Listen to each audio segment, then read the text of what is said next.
નમસ્કાર, નર્મદા સમાચારમાં આપનું સ્વાગત છે। સૌપ્રથમ આજના મુખ્ય સમાચારો।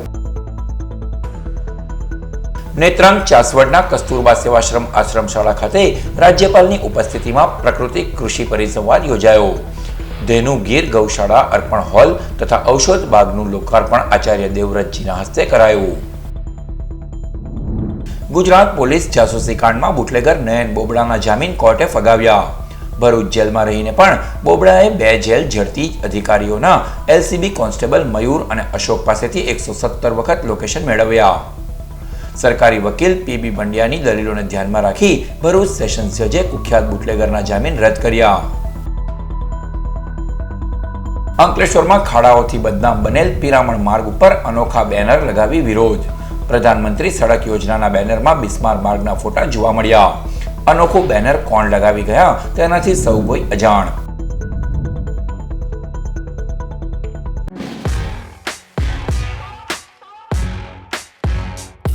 રાજ્યપાલ આચાર્ય દેવવ્રતના અધ્યક્ષસ્થાને નેત્રંગના ચાસવડ ખાતે કસ્તુરબા સેવાશ્રમ મરોલી આશ્રમશાળામાં ધેનુ ગીર ગૌશાળા અર્પણ હોલ તથા ઔષધ બાગના લોકાર્પણનો પ્રસંગ યોજાયો। ચાસવડ ખાતે યોજાયેલ કાર્યક્રમના અવસરે પ્રાકૃતિક કૃષિ પરિસંવાદનું પણ આયોજન કરવામાં આવ્યું હતું। રાજ્યપાલના હસ્તે નાના અને સીમાંત ખેડૂતોને ગૌદાન પણ કરવામાં આવ્યું।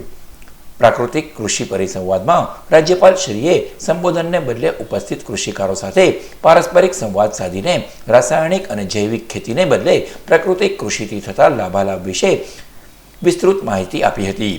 કસ્તુરબા સેવાશ્રમ મરોલીના મેનેજિંગ ટ્રસ્ટી ખુમાનસિંહ વાસિયા, જિલ્લા કલેક્ટર તુષાર સુમેરા, જિલ્લા પોલીસ અધિક્ષક મયુર ચાવડા, અધિક નિવાસી કલેક્ટર એનઆર ધાંધલ, ઝઘડિયાના ધારાસભ્ય રીતેશ વસાવા સહિત મોટી સંખ્યામાં વિદ્યાર્થીઓ, શિક્ષકો અને પ્રાકૃતિક ખેતી કરતા ખેડૂતો આ અવસરે ઉપસ્થિત રહ્યા હતા।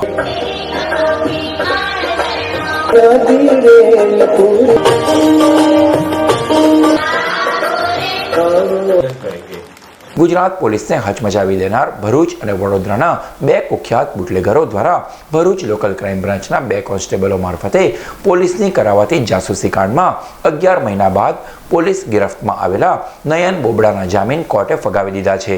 રાજ્યના પોલીસ બેડામાં સોપો પાડી દેનાર પોલીસ દ્વારા બુટલેગરો માટે પોલીસની જાસૂસી કાંડમાં 11 મહિના બાદ ભરૂચનો કુખ્યાત બુટલેગર નયન ઉર્ફે બોબડો કિશોર કાયસ અમદાવાદ ક્રાઇમ બ્રાન્ચની પકડમાં આવ્યો હતો। ભરૂચ પોલીસે જાસૂસી કાંડ સહિત અન્ય ગુનાઓમાં કબજો મેળવી તપાસ હાથ ધરી હતી। બોબડાના રિમાન્ડ પૂર્ણ થતાં તેને જ્યુડિશિયલ કસ્ટડીમાં મોકલી અપાયો હતો। દરમિયાન 19 ફેબ્રુઆરીએ નયન બોબડાએ તેના વકીલ મારફતે ભરૂચ કોર્ટમાં જામીન અરજી મૂકી હતી, જેની હાથ ધરાયેલી સુનાવણીમાં સરકારી વકીલ પીબી પંડ્યાએ આ ગંભીર તેમજ સંવેદનશીલ કેસમાં તપાસ પેન્ડિંગ હોય કેસની ગંભીરતાને ધ્યાને લઈ આરોપીને જામીન નહીં આપવા પુરાવાઓ સાથે દલીલો રજૂ કરી હતી। પોલીસના લોકેશનો 2891 વખત મેળવાયા હતા, જેમાં જેલમાં રહીને પણ નયન બોબડાએ જેલ ઝડપી સ્ક્વોડ અમદાવાદના 2 અધિકારીઓના 117 વખત લોકેશન ભરૂચ એલસીબીના કોન્સ્ટેબલો અશોક સોલંકી તેમજ મયુર કુમાર પાસેથી મેળવ્યા હતા। આરોપી 11 મહિનાથી વોન્ટેડ હોય તેના ઘરે સીઆરપીસી 41A હેઠળ નોટિસ, 70 મુજબનું ધરપકડ વોરંટ અને 82 મુજબ ફરારી જાહેરનામું પણ જારી કર્યું હતું। હાલ બોબડાના મોબાઈલ અને સિમ કાર્ડને એફએસએલમાં મોકલાયો છે, જેનો રિપોર્ટ પણ આવવાનો બાકી છે। સાથે જ સહ આરોપી વડોદરાનો બુટલેગર પરેશ ઉર્ફે ચકો શનુ ચૌહાણ હજી વોન્ટેડ છે। અંકલેશ્વરના પિરામણ નાકાથી વાલિયા ચોકડીને જોડતા પિરામણ માર્ગ ઉપર અનોખા બેનર લગાવી વિરોધ નોંધાવવામાં આવ્યો। અંકલેશ્વરના પિરામણ નાકાથી વાયા પિરામણ ગામ થઈ વાલિયા ચોકડીને જોડતા માર્ગની દુર્દશાને પગલે વાહન ચાલકો છેલ્લા ઘણા સમયથી યાતનાઓ વેઠી રહ્યા છે। આ માર્ગના સમારકામ માટે માર્ગ અને મકાન વિભાગમાં અનેકવાર રજૂઆત કરવામાં આવી છે। અનેકવાર રજૂઆત છતાં આળસુ તંત્ર દ્વારા હાલ સુધી કોઈ પણ જાતના પગલાં નહીં લેતા વાહન ચાલકો સહિત રાહદારીઓ ઉડતી ધૂળને કારણે હેરાન પરેશાન બન્યા છે। ત્યારે વખતો વખત રજૂઆત કરી કંટાળેલા જાગૃત નાગરિકોએ તંત્રને જગાડવા માટે વિરોધ નોંધાવવા સાથે વહેલી તકે યોગ્ય પગલાં ભરવામાં આવે તેવી માંગ કરી હતી, પરંતુ તંત્રની ઉદાસીન નીતિને લઈ પિરામણ નજીક મોદીની ગેરંટીના સૂત્રવાળા બેનરમાં રોડની દુર્દશાના ફોટો સાથે અનોખો વિરોધ નોંધાવવામાં આવ્યો છે। આ અગાઉ પણ માર્ગ બાબતે પિરામણ ગ્રામ પંચાયત પંચાયતે રોડ તેમની હદમાં ન આવતો હોવાના બેનર લગાવ્યા હતા. હાલ તો આ અનોખું બેનર કોણ લગાવી ગયું તેનાથી સૌ કોઈ અજાણ છે. ભરૂચના સોનેરી મહેલ વિસ્તારમાં આવેલ એદરુસ બાવાની દરગાહ ખાતે ઉર્સની ઉજવણી કરાઈ. ભરૂચ શહેરના કોઠી રોડ ઉપર આવેલ હઝરત એદરુસ બાવાની દરગાહ ખાતે સંદલ શરીફ અને ઉર્સની ઉજવણી કરવામાં આવી હતી. 2 દિવસ સુધી ઉર્સની લોકો દ્વારા ઉજવણી કરી બંદગી અને ઇબાદત ગુજારવામાં આવી હતી. કવાલી, દુઆઓ, નમાઝ સહિતના કાર્યક્રમો પણ યોજાયા હતા. કાર્યક્રમોનો હિન્દુ મુસ્લિમ બિરાદરોએ લાભ લીધો હતો.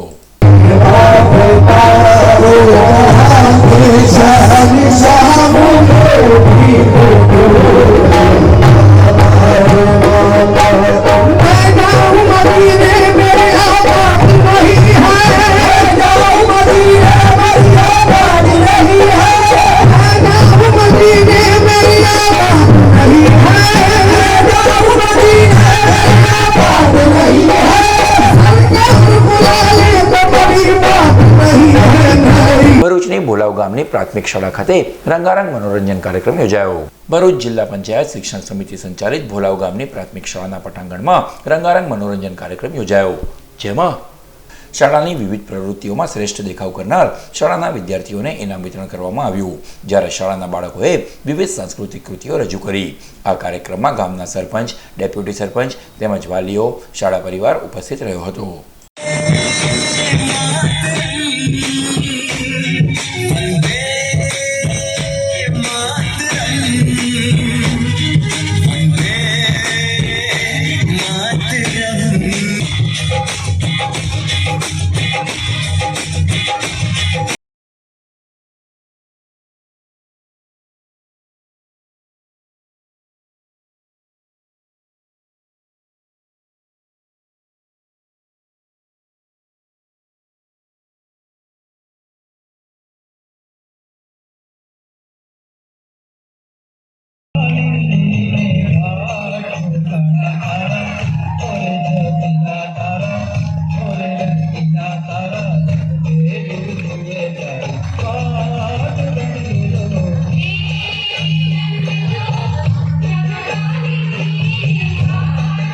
ભરૂચની વી.કે. ઝવેરી સાધના વિદ્યાલય સ્કૂલ ખાતે ઇનામ વિતરણ અને વિદાય સમારોહ યોજાયો. સાધના વિદ્યા મંડળ સંચાલિત સાધના ઉચ્ચતર માધ્યમિક વિદ્યાલય ખાતે ઇનામ વિતરણ અને વિદાય સમારોહ યોજાયો, જેમાં શાળા વિવિધ પ્રવૃત્તિઓમાં શ્રેષ્ઠ દેખાવ કરનાર વિદ્યાર્થીઓનું સન્માન કરવામાં આવ્યું. કાર્યક્રમમાં ધોરણ 10 અને 12ના વિદ્યાર્થીઓનો સમારોહ યોજાયો હતો. વિદાય લઈ રહેલ વિદ્યાર્થીઓને બોર્ડની પરીક્ષા માટે શુભેચ્છા પાઠવવામાં આવી હતી. કાર્યક્રમમાં દાંડિયા બજાર સ્વામિનારાયણ મંદિરના પરમ પૂજ્ય રઘુનંદન સ્વામી, કોઠારી સ્વામી તેમજ SVMITના વાઇસ પ્રિન્સિપલ ડોક્ટર દીપક કુમાર દેઓરે, ડોક્ટર દીપક કુમાર ગોસાઈ તેમજ સાધના વિદ્યા મંડળના પ્રમુખ સરલાબેન જોશી, મંત્રી ભરત પટેલ, આચાર્ય પરેશ પંડ્યા સહિત આમંત્રિતો અને વિદ્યાર્થીઓ ઉપસ્થિત રહ્યા હતા. ભરૂચના લિંક રોડ ઉપર આવેલ શ્રવણ વિદ્યાલય શાળાનો વાર્ષિક ઉત્સવ યોજાયો. મંગળવારના રોજ શ્રવણ વિદ્યાલય શાળાનો વાર્ષિક ઉત્સવ યોજાયો હતો, જેમાં શાળાના બાળકોએ વિવિધ સાંસ્કૃતિક કૃતિઓ રજૂ કરી હતી. કાર્યક્રમમાં શાળાના આચાર્ય, વાલીઓ તેમજ શાળા પરિવાર ઉપસ્થિત રહ્યો હતો.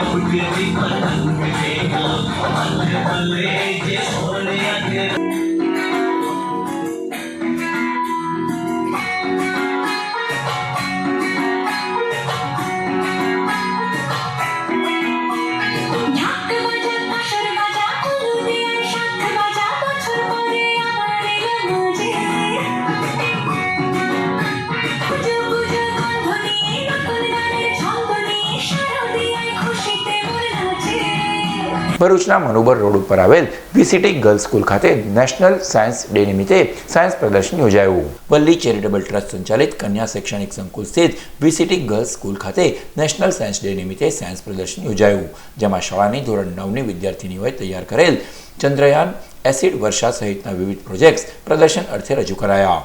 આ સાયન્સ પ્રદર્શનમાં શાળાના આચાર્ય તેમજ શિક્ષિકાઓ અને શાળા પરિવાર ઉપસ્થિત રહ્યો હતો.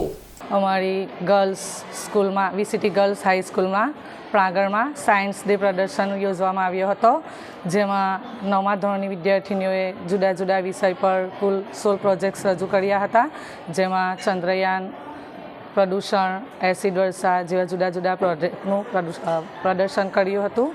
એમણે શિક્ષકોના માર્ગદર્શન હેઠળ ઘણા સારા પ્રોજેક્ટ્સ રજૂ કર્યા છે. ભરૂચની સરકારી ઇજનેરી કોલેજ ખાતે ઇલેક્ટ્રોનિક ગેજેટ્સ અંગેનો સેમિનાર યોજાયો. ગવર્મેન્ટ એન્જિનિયરિંગ કોલેજના SSIP સેલ COC અને ટેક ઇનોવેટર નિમેશ ભટ્ટ દ્વારા કોલેજ ખાતે ઇલેક્ટ્રોનિક અને ઇલેક્ટ્રિક અંગેનો સેમિનાર યોજાયો હતો, જેમાં ઇલેક્ટ્રોનિક્સ ગેજેટ્સના રિપેરિંગ અને વર્કિંગ અંગે વિગતવાર માહિતી આપવામાં આવી.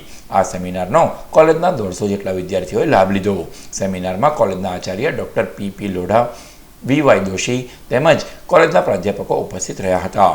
ઇલેક્ટ્રોનિક ને ઇલેક્ટ્રિક બંને વસ્તુના સ્ટુડન્ટોને શીખવાડવા માટે આવ્યો છું. આઈ થિંક આશરે 150 થી 200 છોકરાઓ હશે અને એ લોકોને એના કમ્પોનેન્ટ, એનું વાયરિંગ અને એના વર્કિંગ એ બધું વિશે પ્રેક્ટિકલી એમને નોલેજ આપી રહ્યો છું. ભરૂચના ઝાડેશ્વર વિસ્તારમાં આવેલ DSC ખાતે રાષ્ટ્રીય વિજ્ઞાન દિન નિમિત્તે સાયન્સ કાર્નિવલ 2024નું આયોજન કરવામાં આવ્યું. વિજ્ઞાન અને પ્રાયોગિક વિભાગ ગુજરાત સરકાર પ્રેરિત ગુજકોસ્ટ સંલગ્ન પરમ લોક વિજ્ઞાન કેન્દ્ર જિલ્લા લોક વિજ્ઞાન કેન્દ્ર ભરૂચ દ્વારા ભરૂચના ઝાડેશ્વર વિસ્તારમાં આવેલ DSC ખાતે રાષ્ટ્રીય વિજ્ઞાન દિન નિમિત્તે સાયન્સ કાર્નિવલ 2024નું આયોજન કરાયું હતું, જે કાર્નિવલનું આમંત્રિત મહેમાનોના હસ્તે દીપ પ્રાગટ્ય થકી ઉદ્ઘાટન કરાયું. જિલ્લાની વિવિધ શાળાના અને કોલેજના 800થી વધુ વિદ્યાર્થીઓએ ચિત્ર સ્પર્ધા, ગણિત વિજ્ઞાન, પર્યાવરણ પ્રદર્શન, origami workshop, scientific toy making workshop, PPT પ્રદર્શન સહિતની વિવિધ સ્પર્ધાઓમાં ઉત્સાહભેર ભાગ લીધો હતો. આ સાયન્સ કાર્નિવલમાં તમામ વિદ્યાર્થીનીઓને સેનેટરી પેડનું પણ વિતરણ કરવામાં આવ્યું હતું. કાર્યક્રમમાં તાલીમ ભવન ભરૂચના પ્રાચાર્ય રેખાબેન સેંજલિયા, નગર પ્રાથમિક શિક્ષણ સમિતિના અધ્યક્ષ અશોક બારોટ, ગુજરાત રાજ્ય શાળા સંચાલક મહામંડળના અધ્યક્ષ દિનેશ પંડ્યા, ઇન્દિરાબેન રાજ, જાગૃતિબેન પંડ્યા સહિત આમંત્રિતો તેમજ વિદ્યાર્થીઓ ઉપસ્થિત રહ્યા હતા. જાયન્ટ્સ ગ્રુપ ઓફ ભરૂચના પ્રોજેક્ટ ફ્રૂટ વિતરણ પ્રોજેક્ટ અંતર્ગત જુવેનાઇલ ચિલ્ડ્રન હોમના બાળકોને ફ્રૂટનું વિતરણ કરાયું. ભરૂચના કાળી તલાવડી સ્થિત જુવેનાઇલ ચિલ્ડ્રન હોમ ખાતે અભ્યાસ કરતા બાળકોને જાયન્ટ્સ ગ્રુપ ઓફ ભરૂચ દ્વારા ફ્રૂટનું વિતરણ કરવામાં આવ્યું. કાર્યક્રમમાં જાયન્ટ્સ ગ્રુપ ઓફ ભરૂચના પ્રમુખ Pravin Nizama, DOA Mahesh Rana, DOF Chandrakant Rana, federation director અને ચિલ્ડ્રન હોમના ઉપપ્રમુખ જગદીશ ભાવસાર, ચિલ્ડ્રન હોમના પ્રમુખ કનુભાઈ પટેલ તેમજ સભ્યો ઉપસ્થિત રહ્યા હતા. રોટરી ક્લબ ઓફ વાગરા અને જનશિક્ષણ સંસ્થાન ભરૂચ દ્વારા CPR ટ્રેનિંગનો પ્રોગ્રામ યોજાયો. JSS કેમ્પસ ખાતે રોટરી ક્લબ ઓફ વાગરા અને જનશિક્ષણ સંસ્થાન ઓર્ચિડ હોસ્પિટલ ભરૂચના સહયોગથી CPR ટ્રેનિંગ પ્રોગ્રામનું આયોજન કરવામાં આવ્યું, જેમાં ડૉક્ટર ઝાબીર દોસાણી, ચક્રેશ ચતુર્વેદી દ્વારા હાર્ટ એટેક સમયે દર્દીને CPR થકી પ્રાથમિક સારવાર આપી હોસ્પિટલ ખસેડવા અંગેની માહિતી અપાઈ હતી. આ ટ્રેનિંગ પ્રોગ્રામમાં રોટેરિયન ઝૈનુલ આબેદીન સૈયદ તેમજ તાલીમાર્થીઓ ઉપસ્થિત રહ્યા હતા. અંકલેશ્વરના શારદા ભવન ખાતે નારી સંમેલન યોજાયું. ગુજરાત રાજ્ય મહિલા આયોગ ગાંધીનગર દ્વારા મહિલાઓમાં નારી અદાલતની સમજ, મહિલા વિષયક તમામ યોજનાની માહિતી આપી શકાય તે હેતુથી ભરૂચ જિલ્લા પંચાયત મહિલા બાલ અને યુવા પ્રવૃત્તિ સમિતિના અધ્યક્ષ ભાવના વસાવાની અધ્યક્ષતામાં અંકલેશ્વરના શારદા ભવન ખાતે નારી સંમેલનનું આયોજન કરવામાં આવ્યું, જેમાં મહિલાઓને 181 મહિલા હેલ્પલાઇન, અત્યાચાર સહિતની માહિતી આપવામાં આવી હતી. આ નારી સંમેલનમાં પાલિકા પ્રમુખ લલિતાબેન રાજપુરોહિત, ઉપપ્રમુખ ભાવેશ કાયસ, તાલુકા પંચાયત પ્રમુખ પુષ્પાબેન પટેલ તેમજ ઉપપ્રમુખ ચીમન વસાવા સહિત આમંત્રિતો તેમજ મહિલાઓ ઉપસ્થિત રહી હતી. આજે જે નારી સંમેલન પ્રોગ્રામ જે યોજાયો છે એમાં મહિલાઓને લગતી જે માહિતી આપવામાં આવેલ છે એનાથી હું માહિતગાર છું, જેમાં 181 ઘરેલું હિંસા છે, વાલી દીકરી, એ બધી યોજનાઓથી હું માહિતગાર છું અને મને એનો ખૂબ લાભ થયેલો છે અને એનાથી હું પૂરેપૂરી માહિતગાર છું. મહિલાઓ મોટી સંખ્યામાં સરકારશ્રીની વિવિધ યોજનાઓનો લાભ લઈ શકે અને પોતે આર્થિક રીતે પગભર થઈ શકે તે માટેની ખૂબ જ અગત્યની એવી તમામ યોજનાની વિશેષ જાણકારી આપવામાં આવેલ છે. તેમજ GVT ટ્રસ્ટ દ્વારા મહિલાઓને માસિક ધર્મ, સ્વચ્છતા તે માટેની પણ જાણકારી આપવામાં આવેલ છે અને સેનેટરી પેડનું પણ વિતરણ કરવામાં આવેલ છે. અંકલેશ્વરના લેકવ્યુ પાર્કના નાળામાંથી 10 દિવસથી ગુમ અસ્થિર મગજની મહિલા મળી આવી. અંકલેશ્વર શહેરમાં આવેલ લેકવ્યુ પાર્કમાં આવેલ નાળામાંથી એક મહિલા મળી આવી હતી, જે અંગેની જાણ અંકલેશ્વર નગરપાલિકાના ફાયર વિભાગમાં કરાતા ફાયર ફાઇટરો સ્થળ પર દોડી આવ્યા હતા અને રેસ્ક્યુ ઓપરેશન હાથ ધરી તેને બહાર કાઢી હતી. તેણીએ 5 દિવસથી ખાધા પીધા વિનાથી તેને સારવાર માટે ભરૂચની સિવિલ હોસ્પિટલ ખાતે ખસેડવામાં આવી હતી. અત્રે ઉલ્લેખનીય છે કે મહિલા અસ્થિર મગજની હોવા સાથે છેલ્લા 10 દિવસથી ઘરેથી ગુમ થઈ હોવાનું જાણવા મળ્યું છે.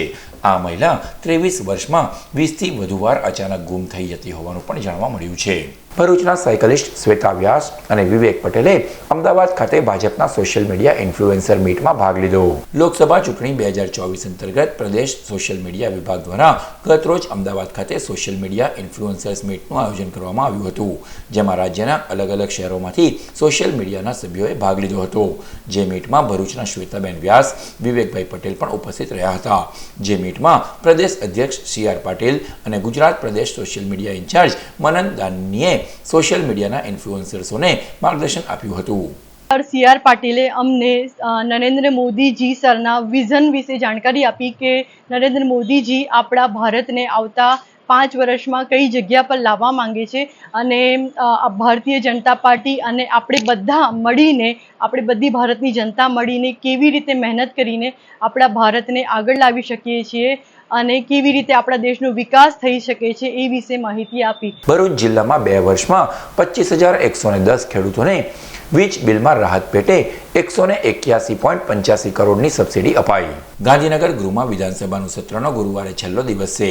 આજે બુધવારે ઝઘડિયાના ધારાસભ્ય રીતેશ વસાવાએ ઉર્જા મંત્રીને ભરૂચ જિલ્લામાં 2 વર્ષમાં કેટલા ખેડૂતોને વીજ બિલમાં રાહત અપાઈ તે અંગે સવાલ પૂછ્યો હતો. ઉર્જા મંત્રી માહિતી આપી હતી કે વર્ષ 2022માં ભરૂચ જિલ્લામાં 24,182 ખેડૂતોને વીજ બિલમાં રાહત પેટે ₹70 કરોડ 13 લાખની સબસિડી અપાઈ છે, જ્યારે વર્ષ 2023માં 25,110 ખેડૂતોને ₹91 કરોડ 72 લાખની વીજ બિલ રાહત પેટે સબસિડી અપાઈ ચૂકી છે. અંકલેશ્વરના ગડખોલ ગામની મીઠા ફેક્ટરી પાસેથી શંકાસ્પદ ચાંદીના કંદોરા સાથે એક ઇસમને ઝડપી પાડી ભરૂચ LCBએ વધુ તપાસ હાથ ધરી. ભરૂચ LCBનો સ્ટાફ અંકલેશ્વરની રાજપીપળા ચોકડી વિસ્તારમાં મિલકત સંબંધી ગુનાઓ અટકાવવાના પેટ્રોલિંગમાં હતો. તે દરમિયાન બાતમી મળી હતી કે અંકલેશ્વરના ગડખોલ ગામની મીઠા ફેક્ટરી પાસે એક ઇસમ કમરમાં પહેરવાનો કંદોરો વેચાણ કરવા ફરી રહ્યો છે. આ બાતમીના આધારે પોલીસે વોચ ગોઠવી હતી અને મીઠા ફેક્ટરી સ્થિત નહેર પાસે ઝૂંપડામાં રહેતા ઇસમ પાસેથી ચાંદીનો કંદોરો કબજે કરી જરૂરી પુરાવા માંગતા તેણે સંતોષકારક જવાબ નહીં આપતા પોલીસે અરવિંદ ભીખા ચુનારાની શંકાસ્પદ હાલતમાં ધરપકડ કરી વધુ તપાસ હાથ ધરી છે.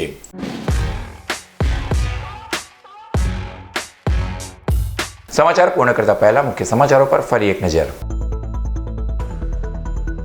નેત્રંગ ચાસવડના કસ્તુરબા સેવાશ્રમ આશ્રમ શાળા ખાતે રાજ્યપાલની ઉપસ્થિતિમાં પ્રાકૃતિક કૃષિ પરિસંવાદ યોજાયો. ધેનુ ગીર ગૌશાળા અર્પણ હોલ તથા ઔષધ બાગનું લોકાર્પણ આચાર્ય દેવવ્રતજીના હસ્તે કરાયું. ગુજરાત પોલીસ જાસૂસી કાંડમાં બુટલેગર નયન બોબડાના જામીન કોર્ટે ફગાવ્યા. ભરૂચ જેલમાં રહીને પણ બોબડાએ 2 જેલ ઝડપી અધિકારીઓના LCB કોન્સ્ટેબલ મયુર અને અશોક પાસેથી 117 વખત લોકેશન મેળવ્યા. સરકારી વકીલ PB પંડ્યાની દલીલોને ધ્યાનમાં રાખી ભરૂચ સેશન્સ જજે કુખ્યાત બુટલેગરના જામીન રદ કર્યા. અંકલેશ્વરમાં ખાડાઓથી બદનામ બનેલ પિરામણ માર્ગ ઉપર અનોખા બેનર લગાવી વિરોધ. પ્રધાનમંત્રી સડક યોજનાના બેનરમાં બિસ્માર માર્ગના ફોટા જોવા મળ્યા. અનોખું બેનર કોણ લગાવી ગયા તેનાથી સૌ કોઈ અજાણ. તો આ હતા આજના નર્મદા સમાચાર. નવા સમાચારો સાથે ફરી મળીશું. નમસ્કાર.